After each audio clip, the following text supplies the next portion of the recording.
first graders, Mrs. Johnson here. Today we're going to do one of my favorite art projects, and that is half sun and half moon to talk about warm and cool colors. So right now you need a piece of paper. I cut mine into a square, but you can use whatever you'd like. And I have a circle tracer. Now you could maybe find the lid of something to trace, or just try to draw the best circle you can, because of course our art never has to be perfect. So I'm going to go ahead and trace this circle right in the middle of my paper. Now notice how I'm using a Sharpie to draw with, but I have also made this project a few times. So you should use a pencil to draw with and then maybe outline with Sharpie if you want to, but you certainly don't have to. Now I've got my circle on my paper, and look at that, it's not perfect, so don't worry if yours isn't.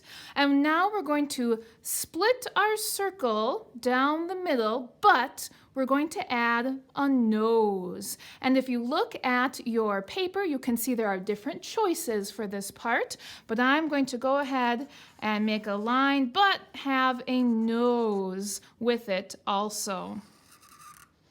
Okay.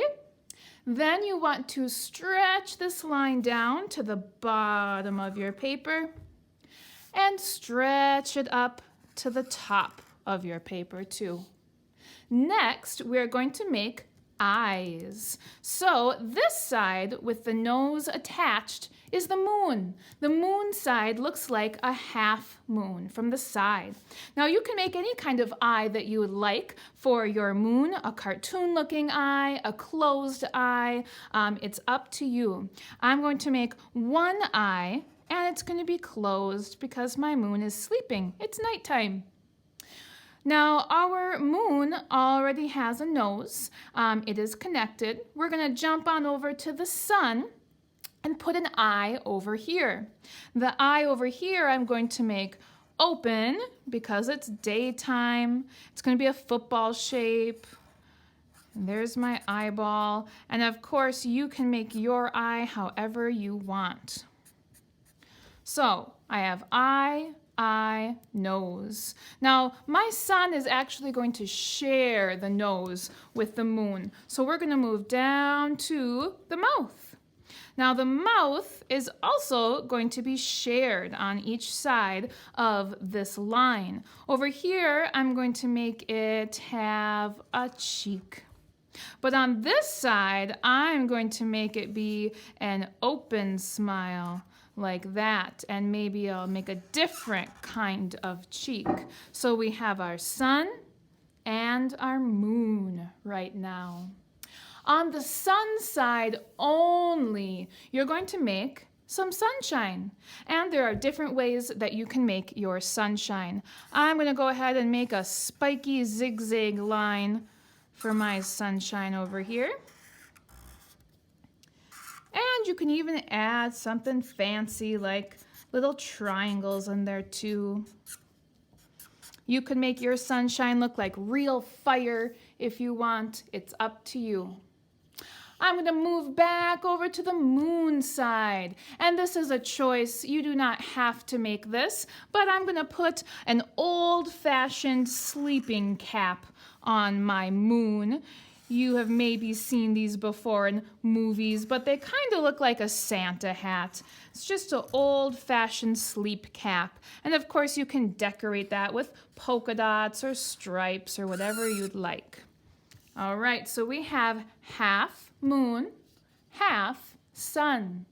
We're going to add some details around the edges. So on the moon side only, I want you to make some details that look like outer space. So you could make planets like Earth.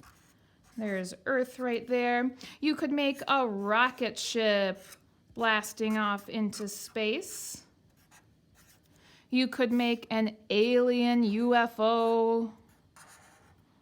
Something like that. You could make galaxies or shooting stars.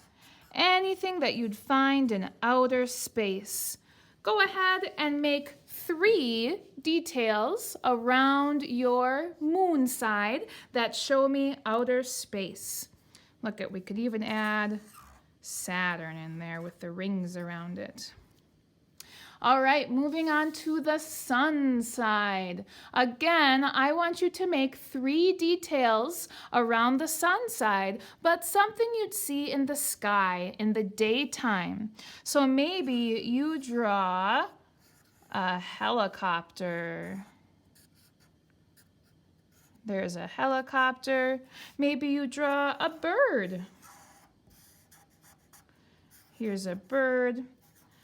Now, do your drawings need to look just like mine? Of course not. I want to see what you can do. These are just ideas. Maybe there's a kite in your sky on the sun side. Maybe someone let go of a balloon and it's floating up. Or maybe there's a hot air balloon that someone is riding in too. All right, so once you have 3 details at least, of course you could always make more, around your moon and your sun, you're going to start to color. Now there are coloring rules for this project. It's tricky. When you color, you can only use cool colors to color the moon side. Those are blue, green, and purple. There is no warm colors allowed on the moon side. So even though you might want to color the stars yellow, you can't, because that belongs on the hot or warm color side for this project. I don't want you to use any pink. I don't want you to use any brown or black. Those colors are not on the color wheel, and they are not going to be warm or cool colors. Again, you can look at the video on YouTube to know what your warm and cool colors are, but cool colors remind us of water, hot colors remind us of fire. On your sun side, when you color, you can't use any blue, green, or purple. So even if you want to make the sky blue around your sun, you can't, because it belongs on this side for this project. So your sky will have to look like a sunset or a sunrise using those warm or hot colors. I want to see a fully colored picture with very little white space left showing, and I don't want to see any scribble coloring, so do your best. You can use crayon, color pencil, marker, or even all 3. In fact, I used all 3 types to color my picture here. I can't wait to see what yours look like, and of course they're all going to look different and they will all look lovely. There's some more ideas for you here, and the finished one.